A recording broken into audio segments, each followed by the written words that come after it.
আরে বন্ধু, তোর হবু ভাবিও এভাবে পানি উফ। লিহান কথাটি বলে স্পৃহার দিকে তাকালো, কিন্তু স্পৃহা অন্যদিকে তাকিয়ে তার চোখ বারবার যাচ্ছে সুন্দরের দিকে। লিহান এই কথা শুনে সুন্দরের প্রতিক্রিয়া কি হয় তা বোঝার চেষ্টা করছে সে, কিন্তু সুন্দর খুব স্বাভাবিকভাবেই বসে রয়েছে, কিছুতেই তার কিছু আসে যায় না।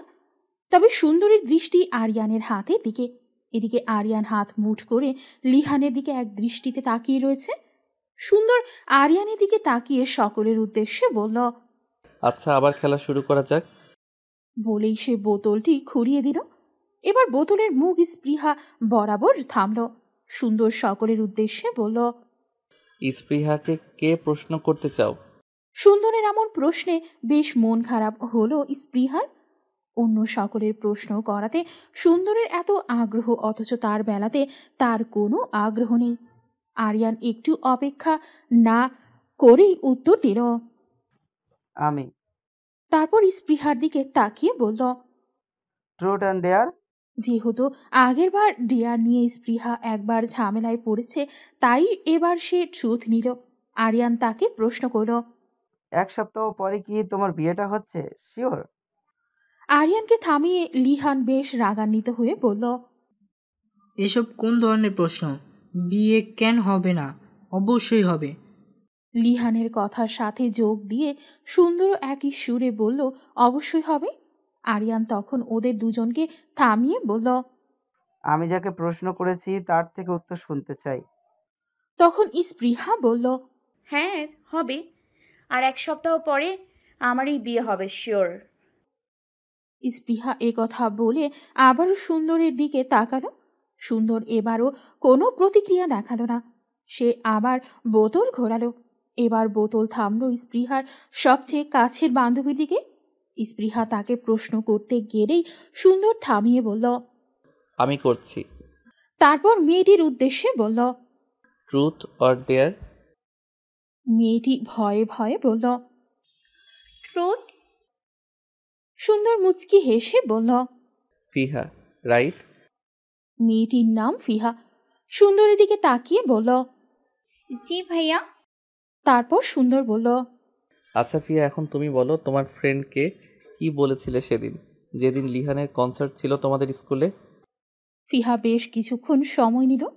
স্পৃহা তার দিকে তাকিয়ে বলল, তুই কি বলতে লজ্জা পাচ্ছিস? না হয় আমি বলি।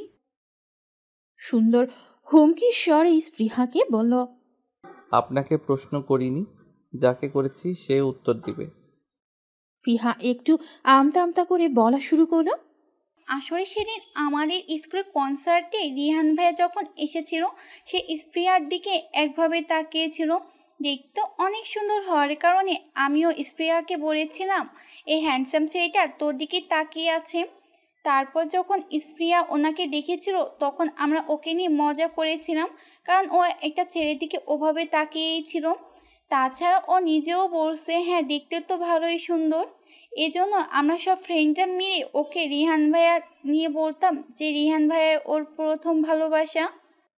এর মধ্যে লিহান বলে উঠল, ওহ থ্যাঙ্কস ফিহা, তোমার জন্যই তাহলে আমার কথা মনে রেখেছিল। এই ব্যাপারটা আমি এমন বুঝতে পারলাম। লিহানকে থামিয়ে সুন্দর সবাইকে জানালো, ঠিক আছে, এখন গেমটা অফ করা যাক। সঙ্গীতের অনুষ্ঠান শুরু করার সময় হয়ে গিয়েছে, না হলে অনেক দেরি হয়ে যাবে। স্পৃহার ডেয়ারটা এখনো বাকি ছিল, ও এখন আমাদের জন্য একটি নাচ করবে। সব শেষে নাচ করার জন্য স্পৃহা উঠে দাঁড়াতেই লিহান তার হাত ধরে হ্যাচকা টান মারল। স্পৃহা লিহানের দিকে থমকে তাকাতেই লিহান সকলকে উদ্দেশ্য করে বলল, ও কারো সামনে নাচ করবে না। বিরক্তি নিয়ে লিহানের থেকে নিজের হাত ছাড়িয়ে স্পৃহা তাকে বলল, যেহেতু এটা ডেয়ার, তাই আমাকে মানতে হবে। আপনি এখানে মানা করার কেউ না। স্পৃহার সরাসরি হাত ছাড়ার কথা বলার পরেও লিহান তার হাত ছাড়ে না। অন্যদিকে তার বন্ধুদের দেওয়া ডেয়ার স্পৃহা মানবেই। তখনই হঠাৎ করে পুরো বাড়ির আলো নিভে যায়। লিহানকে কেউ ধাক্কা দিয়ে সরিয়ে দেয়, যার ফলে স্পৃহার হাত সে ছেড়ে দেয়। লিহানের হাত থেকে ছাড়া পেয়ে স্পৃহা একটু দূরে সরে দাঁড়ায়।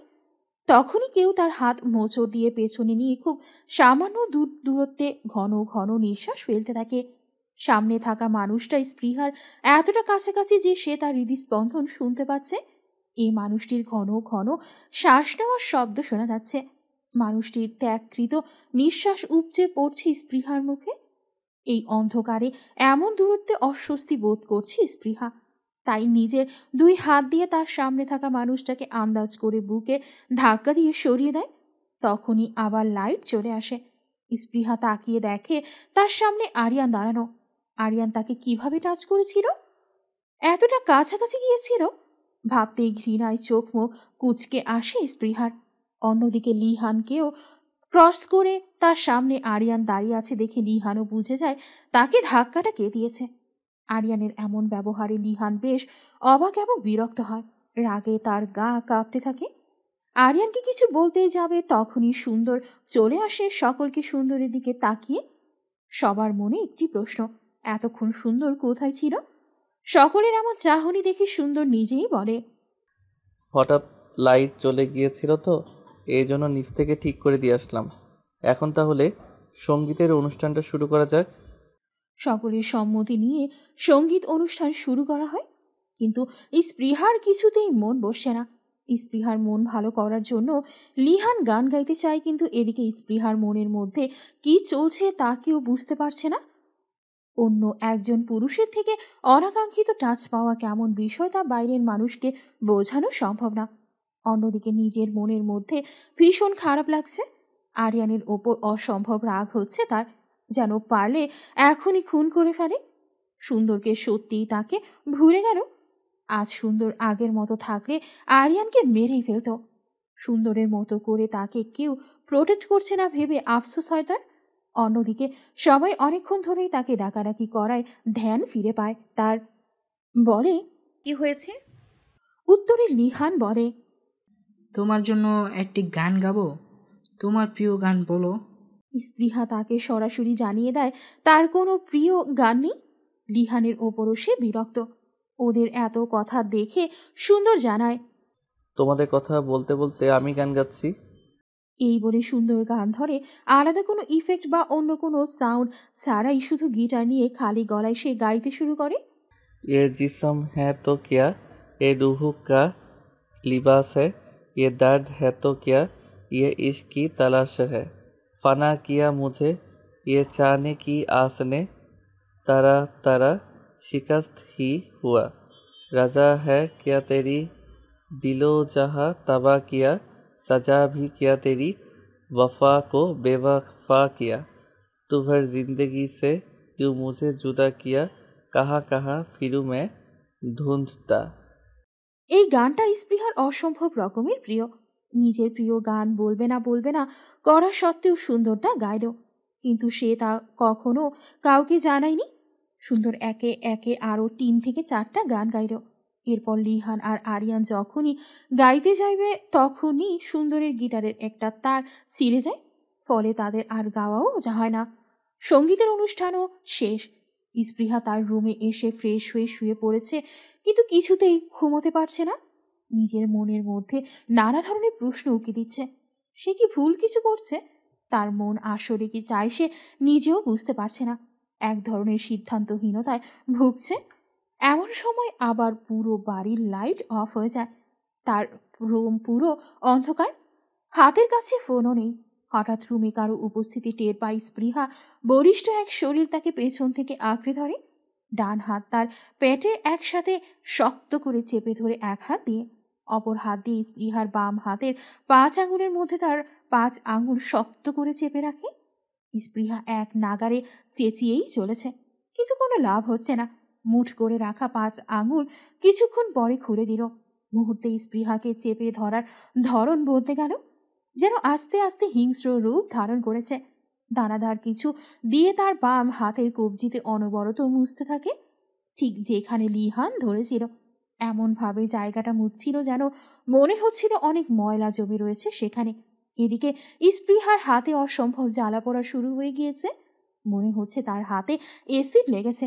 পুড়ে গেলে যেমন যন্ত্রণা হয় তার হাতে তেমনি লাগতে শুরু হয়েছে। সঙ্গীত অনুষ্ঠানের সময়ে সে একই রকম নিঃশ্বাস আবার অনুভব করে। উপচে পড়ছে তার কাঁধে, পুরো শরীর যেন শিরশির করে উঠল। তবে কি এটা আরিয়ান? হাতে নতুন করে ক্ষত সৃষ্টি হওয়ায় জ্ঞান হারায় স্পৃহা। তাছাড়াও বাম হাতটি তার পূর্ব থেকেই ক্ষত হওয়া ছিল। নতুন ও পুরাতন ক্ষত এর তীব্র যন্ত্রণায় তাই সে আর হুঁশে থাকতে পারে না।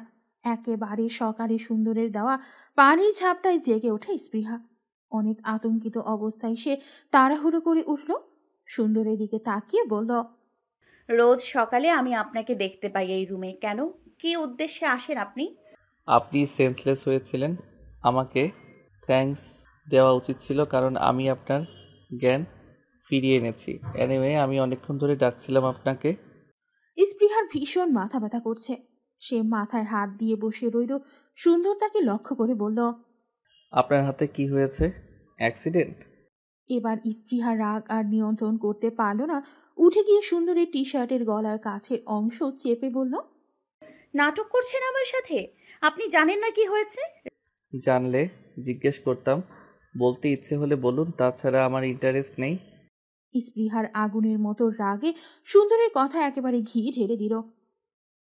স্পৃহা সুন্দরের আরেকটু কাছে এগিয়ে বলল, রাতে এই রুমে আসেননি?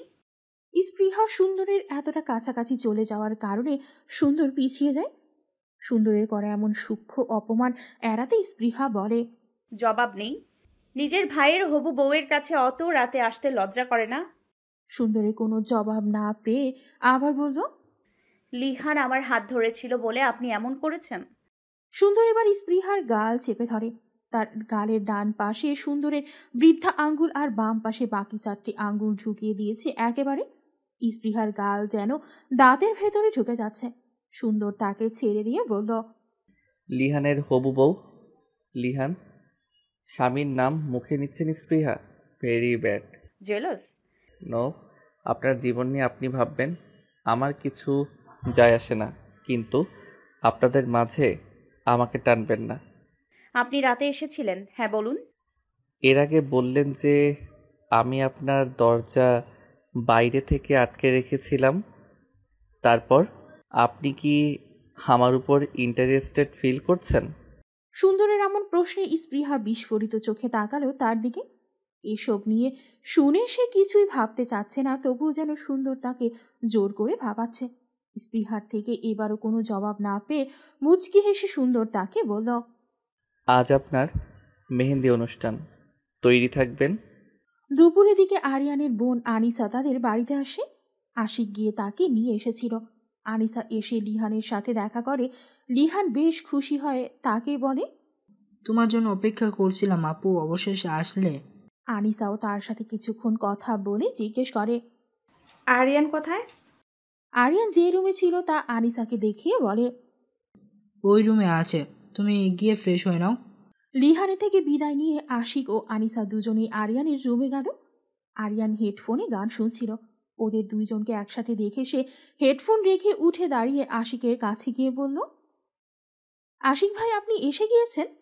আশিক মজার ছলে বলল, শালা। আরিয়ান মেকি কান্না করে বলল, দুলা ভাই বাঁচান, আমার বউটা। আশিক আরিয়ানের কাঁধে হাত দিয়ে বলল, আরে প্যারা নিও না, আমি তো আছি। সিগারেট ধরিয়ে আশিককে উদ্দেশ্য করে বলে, কি যে বলো দুলা ভাই, ওকে নিয়ে প্যারা খাবো? ওর মতো মেয়েকে তো রোজ রাতে কাছে পাই, কিন্তু হয়েছে কি বলো তো, ওর মধ্যে আলাদা ব্যাপার আছে। তাই আমি ওকে এক রাতের জন্য পেতে চাইছি না, সারা জীবনের জন্য পেতে চাই। এদিকে আনিসা ততক্ষণে ফ্রেশ হয়ে বেরিয়ে আসে। আশিকের দিকে তাকিয়ে বলে, তা কি কথা হচ্ছে দুজনের মধ্যে? আশিকও মুচকি হাসি উত্তর দেয়। এটা আমাদের শালা দুলাভাইয়ের ব্যাপার, তুমি মাঝখানে এসো না। তারপর আরিয়ানকে জিজ্ঞেস করে, আচ্ছা এখন বলো তো, তুমি ওকে হঠাৎ ভালোবাসলে কিভাবে? এত জায়গা হয়ে গেল মনে যে এক রাতের জন্য না, সারা জীবনের জন্যই দরকার? কি এমন হয়েছিল? আচ্ছা তাহলে তোমাকে আমার প্রেমে পড়ার গল্প শোনাই। এবার আনিসা বিরক্তির স্বরে বলল, আরিয়ান আর শুরু করিস না তো, আমি অধৈর্য হয়ে গেছি। আশিক তাকে থামিয়ে বলল, থামো তুমি, তোমাকে শুনতে বলেছে কে? আমি শুনবো, তুমি শুরু করো তো। তারপর আরিয়ান বলল, আসলে এই যে তোমার ছোট্ট ভাবি, তিনি আমার ভীষণ গান পছন্দ করেন। তো আমরা যখন প্রথম প্রথম আমাদের গ্রুপ খুলি গানের, তখন আমি ভিন্ন কনসার্টে গিয়ে খোঁজ খবর নিতাম, যোগাযোগ করতাম যাতে নিজেদের পরিচিতি লাভ করা যায়।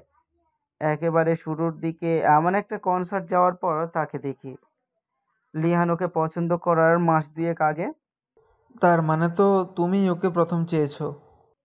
হুম, আর এই জন্য আমি ওকেই পাবো। আচ্ছা তারপর বলি, ও সেদিন একটা নীল সিল্কের শাড়ি পরেছিল।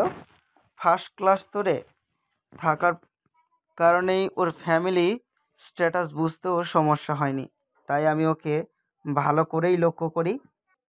দুটো গ্লাসে ওয়াইন ঢালে আরিয়ান। একটা এগিয়ে দেয় আশিকের দিকে, আরেকটা নিজের হাতে রেখে চুমুক দিতে দিতে আবার বলতে শুরু করে, এই যে দেখো, আমি গ্লাসে চুমুক দিচ্ছে না, ও এভাবেই পানি খেয়েছিল। ঠোঁট আর উফ, যা ফিগার! দেখে তো মাথা নষ্ট হয়ে গিয়েছিল। তখনই মনে হয়েছিল এই মেয়েকেই সারা জীবনের জন্য নিজের কাছে রেখে দিলে জীবনটা সার্থক হবে। থামো ছোট ভাই, বুঝেছি তোমার ভাব ভালো না। সুন্দর আমার প্রধান কাটা ছিল, তাই লিহানকে দিয়ে তার উপরে ফেলতে চেয়েছিলাম। আবার লিয়ানও ওকে ভালোবাসতো, তাই আমি চেয়েছিলাম এক ঢিলে দুই পাখি মারতে। কিন্তু এদিকে সুন্দরকেই সরাতে পেরেছি, কিন্তু মাঝখানে লিহান যেন গলার কাটা হয়ে বসলো। এদিকে বিকেল হয়ে গিয়েছে, স্পৃহাকে প্রস্তুত হওয়ার জন্য সকলে তাড়া দিচ্ছে। তাই সে রুমে এসে নিজের মেহেন্দি অনুষ্ঠানের সবুজ হাফ কাতানের শাড়িটা পরতে যায়, কিন্তু শাড়ি খুলে তার চোখ কপালে। এ কি অবস্থা এত সুন্দর নতুন শাড়িটার! শাড়িটা দেখে মনে হচ্ছে পুরো শাড়ি জুড়ে কেউ চুরি ঢুকিয়ে টান মেরেছে। একেবারে বিধ্বস্ত হয়ে রয়েছে। স্পৃহা মন খারাপ করলো শাড়ির এই অবস্থা দেখে। আড়ালে থেকে তার সাথে বারবার কে এমন করছে, কেনই বা করছে? প্রথম প্রথম তার সুন্দরকে সন্দেহ হলেও এখন আর সুন্দরকে সন্দেহ হচ্ছে না। মেহেদি অনুষ্ঠানের শাড়ি পরবে না ভেবে ভীষণ মন খারাপ হলো তার। তার রুমেই বসেছিল সে, তখনই বাইরে থেকে কেউ দরজায় নক করে। দরজা খুলে দিলেই সুন্দর আর লিহান রুমে প্রবেশ করে। তারা দুজনেই একই সাথে মেহেন্দির গান ধরেছে স্পৃহাকে নিয়ে যেতে। मेहंदी लगा के रखना, डोली सजा के रखना, मेहंदी लगा के रखना, डोली सजा के रखना, लेने तुझे ओ गोरी, आएंगे तेरे सजना, ओहो ओहो। স্পৃহার এমন উদাস মুখ দেখে সুন্দর তার গান থামিয়ে বলল, কি হয়েছে, এখনো রেডি হননি কেন? হাতের শাড়িটা সুন্দরের হাতে দিয়ে বলল। দেখে নিন। সুন্দর শাড়িটা খুলতে এমন বিধ্বস্ত অবস্থা দেখতে পায়। লিহানও অবাক হয়ে বলে। সুন্দর সবাইকে শান্ত করে বলল, আচ্ছা, সমস্যা নেই। অল্টারনেটিভ হিসেবে একটি ড্রেস তোলা ছিল, পাঠিয়ে দিচ্ছি। রেডি হয়ে চলে আসেন। সুন্দর আর লিহান রুম থেকে বেরিয়ে গেলেও স্পৃহা যখন তার রুমের দরজা বন্ধ করতে যায়, তখনই সামনে আরিয়ানকে দেখে। স্পৃহাকে দেখে আরিয়ান একটি বড় চাকু তাড়াতাড়ি পেছনে লুকায়। আরিয়ানকে দেখে স্পৃহার ঘৃণা লাগছে, তাই সে তাড়াতাড়ি দরজা বন্ধ করে দেয়। কিন্তু আরিয়ানের হাতে চাকু কেন? আর শাড়িটা? সুন্দরের দেওয়া ড্রেসটি পরে স্পৃহা মেহেন্দির জন্য তৈরি হয়ে নেয়। পার্লার থেকে দুজন আর মেহেন্দি আর্টিস্ট নিয়ে আসে লিহান। আশিক, আনিসা, আরিয়ান, লিহান, ফিহা, সুন্দর, স্পৃহা ও স্পৃহার কয়েকজন ফ্রেন্ড সকলেই উপস্থিত রয়েছে। স্পৃহা আর লিহান দুজনকে আজ একই সাথে মেহেন্দি পরানো হবে। স্পৃহার বন্ধুরাও যে যার মতো মেহেন্দি দিবে। আনিসাকেও দিয়ে দিবে ফিহা। বাড়িতে মেহেন্দি আর্টিস্ট আনার জন্য সুন্দর লিহানকে বলল, কি দরকার ছিল বাইরে থেকে মানুষ আনার, আর আমাকে আগে কেন বলিসনি? জবাবে লিহান বলল, মেহেন্দি অনুষ্ঠানে মেহেন্দি আর্টিস্ট আসবে, এটা তো স্বাভাবিক। তোমাকে জানানোর কি হয়েছিল? লিহানের থেকে জবাব শুনেই সুন্দর দুজন আর্টিস্টকে বলল, আপনারা আগে আমার ভাইয়ের মেহেদি দেওয়া শেষ করুন, ছেলের হাতে আগে লাগাতে হয়। ওরা দুজনও তারপর লিহানের দুই হাত নিয়ে দুই পাশে বসে মেহেন্দি দিতে শুরু করলো। সুন্দর স্পৃহার পাশে বসে বলল, আপনি কি মেহেন্দি দিতে পারেন? স্পৃহা মাথা উপরে ঝাঁকিয়ে হ্যাঁ বোঝালো। তারপর সুন্দর তার হাত স্পৃহার থেকে বাড়িয়ে বলল, শুধু শুধু তো বসেই আছেন, এক কাজ করুন, আমাকে দিয়ে দিন। স্পৃহার কোনো কাজ ছিল না বিধায় সেও সুন্দরের হাতে ডিজাইন করতে শুরু করলো। লিহানের দু হাতের মাঝখানে কিছু জায়গা ফাঁকা রেখেছিল নাম লেখার জন্য। যেহেতু সে ছেলে তাই পুরো হাত ধরে তাকে মেহেদি দেওয়া হয়নি, খুব হালকা ডিজাইনের মধ্যে মেহেদি ছোঁয়ানো হয়েছে। কি নাম লিখবে হাতে জিজ্ঞেসই করতেই লিহান কিছু বলবে তার আগে সুন্দর বলে, আপনার আগে ডিজাইন করা শেষ করুন, জায়গাটা ফাঁকা রেখে দিন, একেবারে শেষে লিখবেন। সুন্দরের কথা মতো ওরাও আবার ডিজাইন করতে শুরু করে। এদিকে স্পৃহা সুন্দরের হাতে মেহেদি দেওয়ার সময় সুন্দর তাকে বলে, আমার হাতের মাঝখানে যা বলি তাই লিখে দিন। স্পৃহা তাকে ইশারায় বলে, বলুন। সুন্দর তাকে বলে, এই মাঝে লিখুন। ইচ্ছে। লিহানের হাতে ডিজাইন করা শেষ। আর্টিস্ট দুজন আবারও লিহানকে বলল, এখন বলুন কি লিখব? লিহান বলতেই যাবে এমন সময় একটি অঘটন ঘটে। স্পৃহার ফ্রেন্ড ফিহা সোজা এসে লিহানের হাতের ওপর পড়ে। এদিকে ফিহার জামা কাপড় নষ্ট হয়, অন্যদিকে লিহানের দু হাতের ডিজাইন একেবারে নষ্ট হয়ে যায়, পুরো হাতে মেখে যায়। এমন একটা মোমেন্টে তার হাতেরই অবস্থা হলো দেখে ভীষণ রেগে যায় লিহান। রাগী দৃষ্টিতে তাকায় সে ফিহার দিকে, যেন তাকে পারলে এখনই মেরে ফেলে। শুধু স্পৃহার সবচেয়ে কাছের বন্ধু বলে তাকে কিছুই বলে না। এখন আর মেহেদি নেওয়ার মুড নেই তার, নষ্ট হয়ে গিয়েছে। কাউকে কোনো কথা না বলে লিহান সেখান থেকে উঠে চলে যায়। সুন্দর এবার দুজন মেহেদি আর্টিস্টকে বলল, আপনারা এখন চলে যান। দেখলেন তো এমন একটা বিষয় ঘটল, বিলটা বলুন, পেমেন্ট করে দিচ্ছি। কিন্তু স্যার, ম্যামের মেহেন্দি দেওয়া তো এখনো হলো না। আপনাদের ভাবতে হবে না, এখন আসতে পারেন। ওদের দুজনকে বিদায় দিয়ে সুন্দর আবারও স্পৃহার পাশে এসে বসল। মেহেদি হাতে নিয়ে বলল, আপনার হাত দিন, আমি ডিজাইন করে দিচ্ছি। বাকি সকলের দৃষ্টি এখন সুন্দরের দিকে। আশিক সুন্দরের কাঁধে হাত রেখে বলল, কিরে, তুই আবার মেহেদিও দিতে পারিস? সুন্দর তার দিকে না তাকিয়ে জবাব দেয়, মাঝে মাঝে সব কিছুই পারতে হয়। সুন্দর প্রথমে স্পৃহার ডান হাত ডিজাইন করলো, কিন্তু মাঝখানে নাম লেখার জন্য কোনো ফাঁকা জায়গা রেখেছিল না বলে সকলে তাকে বাম হাতে আবার ডিজাইন করতে বলে। এবার যেন লিহানের নাম লিখতে না ভুলে সে বিষয়েও সতর্ক করে দেয়। সুন্দরের যে মেহেদি দেওয়ার হাত কাঁচা তা তার ডিজাইন দেখেই বোঝা যাচ্ছে, তবুও সে তুলনায় বেশ সুন্দর হয়েছে। এবার স্পৃহার বাঁ হাতে মেহেদিতে লাগানোর জন্যে তার হাত ধরতে স্পৃহা আহ শব্দ করে ওঠে। হঠাৎ করে এমন আতকে উঠাতে সকলে স্পৃহার কাছে এসে বলে, কি হয়েছে? তারপর স্পৃহার বাম হাতের কবজিতে তাকাতেই সবাই ভীষণ অবাক হয়। তার হাতের কবজির অংশ দেখে মনে হচ্ছে কেউ মাংস তুলে ফেলেছে। ওই স্থানের ত্বক এত পাতলা হয়ে গিয়েছে যেন একটু ছুলেই রক্ত বেরিয়ে আসবে। এই অবস্থা কি করে হলো জানতে চাইলেও স্পৃহা কোনো জবাব দেয় না। তারপর সকলে পরামর্শ দেয় বাম হাতে সম্পূর্ণ ডিজাইন করার দরকার নেই, শুধু হাতের তালুতে লিহানের নাম লিখে দেয় যেন। সুন্দর তাতে রাজি হয়ে স্পৃহার তালুতে লিখতে চায়। অন্যদিকে স্পৃহার হাত মুঠ করে বসে রয়েছিল। বারবার খুলতে বলার পরেও সে তার হাত খুলছিল না। অবশেষে সুন্দর বলে, হাত খুলছেন না কেন ম্যাম? তখন স্পৃহা তার হাত খুলে দেয়। সকলে আরও একবার অবাক হয়, কারণ তার হাতের তালুতে সুন্দরের নাম লেখা ছিল। এত গভীরভাবে কেটে এমন নাম লেখার কারণে তা একদম স্পষ্ট চোখে পড়ছে। লিহান নিজের হাত ধুয়ে আবার ফিরে এসেছে। এদিকে কারো আর মেহেদি দেওয়ার কোনো মুডও নেই। সবাই নিজেদের মতো আড্ডা দিচ্ছে।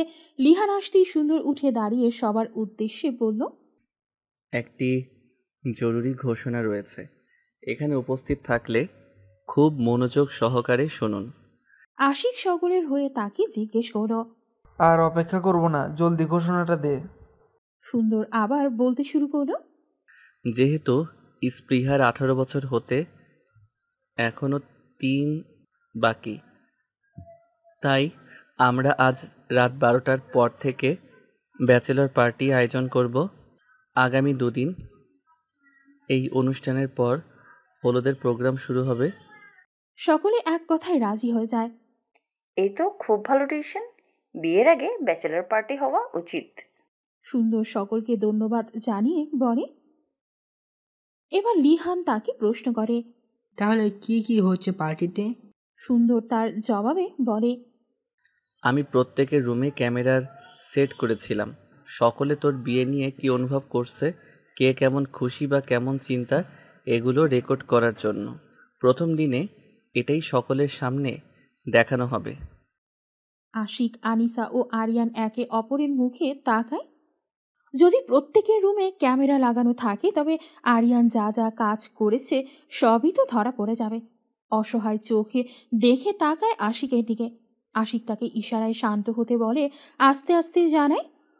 আমি দেখছি কি করা যায়। ও সুন্দরের কাছে গিয়ে বলে, বন্ধু, এসবের কি দরকার? আমরা এমনিই মজা করব ব্যাচেলর পার্টিতে। আগুন দৃষ্টিতে সুন্দর আশিকের দিকে তাকায়, যা সে যেন পুনরায় আগের রূপ ধারণ করছে। সুন্দর অপেক্ষা করছে 12টা বাজার। এদিকে সকলে অপেক্ষা করছে তাদের কিভাবে 12টা বাজবে তা ভেবে। একটি বড় প্রজেক্টর এনে রাখলো সুন্দর। সব রেকর্ড প্রজেক্টরের মাধ্যমে বড় পর্দায় দেখানো হবে। বাড়িতে বিয়ের অনুষ্ঠান চলছে, অথচ শুনশান নীরবতা কাজ করছে। সকলে খেয়াল করলো মাত্র যে এতদিন ধরে চলমান অনুষ্ঠানটিকে বাইরের কোনো গেস্ট আসেনি। গত 3 দিন ধরেই শুধু তারাই রয়েছে। এখানে উপস্থিত যে সে সদস্য রয়েছে প্রত্যেকের মনে ভয় কাজ করছে। ঠিক 12টা বাজতেই সুন্দর স্পৃহার কাছে গিয়ে তার পেছনে দাঁড়ালো। পেছন থেকে স্পৃহার কানের কাছে সুন্দর ফিসফিস করে বলল, খুব শখ হয়েছিল বিয়ে করার, তাই না? কি যেন জিজ্ঞেস করেছিলে সাথে? জেলাস? লিহানের নাম ধরে ডেকেছিলে, তাই না? সুন্দরের এমন ভয়ানক হুমকিতে স্পৃহার পুরো শরীর কাঁপতে শুরু করেছে। এখানে উপস্থিত একমাত্র ফিহা ছাড়া সকলেরই এক দৃষ্টিতে তাকিয়ে রয়েছে। একমাত্র ফিহা অনুভূতিহীন দৃষ্টিতে তাকিয়ে রয়েছে। লিহান তার ভাইয়ের এই রূপ দেখে আটকে ওঠে। তার ভাই যে আবার আগের রূপে ফিরে এসেছে। সুন্দর এখনো স্পৃহার কাছে দাঁড়িয়ে আছে। নিজের মুখটা আবার স্পৃহার কানের কাছে নিয়ে বলল, স্পর্শ। স্পৃহা এবার ঝড়ের বেগে তার মাথা ঘুরিয়ে সুন্দরের দিকে তাকালো।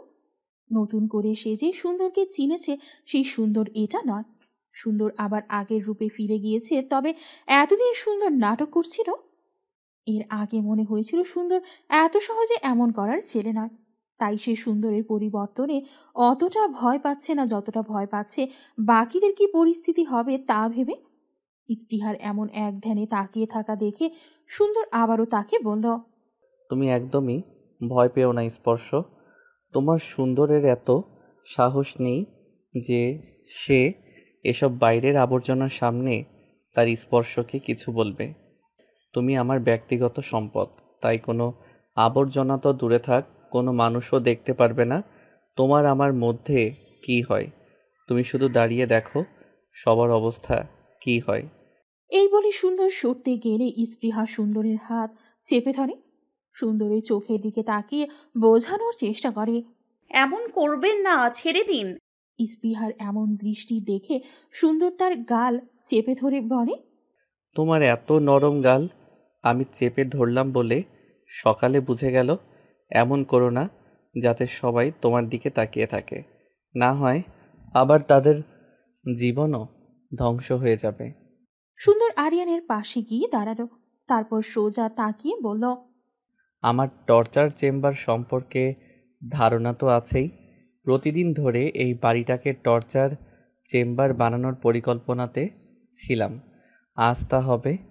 কথাটি বলে অট্ট হাসিতে মেতে ওঠে সুন্দর। তারপর আরিয়ানের দিকে তাকিয়ে বলল, খুব পরিকল্পনা করছিলি, তাই না? আমার স্পর্শকে পাওয়ার পরিকল্পনা। ওর দিকে যে তাকিয়েছে আমি তার চোখ নষ্ট করে দিয়েছি, আর তুই ওকে নিজের করে পাওয়ার স্বপ্ন দেখেছিস। আমি তো তোর জীবনটাই ধ্বংস করে দেব। সুন্দরের এমন ভয়ানক হুঙ্কারে উপস্থিত সকলের আত্মা পর্যন্ত কেঁপে ওঠে। লিহান ভয়ে ভয়ে বলে, কিন্তু ভাইয়া, আরিয়ান কি করছে? সুন্দর ফুটেজ দেখাতে শুরু করলো। আরিয়ান স্পৃহাকে নিয়ে যা যা বলেছে সে সব কিছু সেখানে দেখা যাচ্ছে। স্পৃহা আর লিহানের মনে আরিয়ানকে নিয়ে সন্দেহ ছিল। রিহানকে সেদিন ধাক্কা দিয়ে স্পৃহার কাছে ছিল তা রিহান নিজেই দেখেছিল, তাই আরও আরিয়ানের ওপর ভীষণ রাগ ছিল। অন্যদিকে স্পৃহার একরাশ ঘৃণা জমেছে আরিয়ানের ওপর। তাকে বাজেভাবে ছুঁয়েছিল এই কথা সে সুন্দরকে আর জানায় না। ওদের দুজনের কোনো আপত্তি করা না দেখে সুন্দর আরিয়ানকে একটি চেয়ারে বসায়। তার দুজন গার্ড ডেকে আরিয়ানকে শক্ত করে চেয়ারের সাথে বাঁধে। এদিকে আরিয়ান একটানা বলেই চলেছে,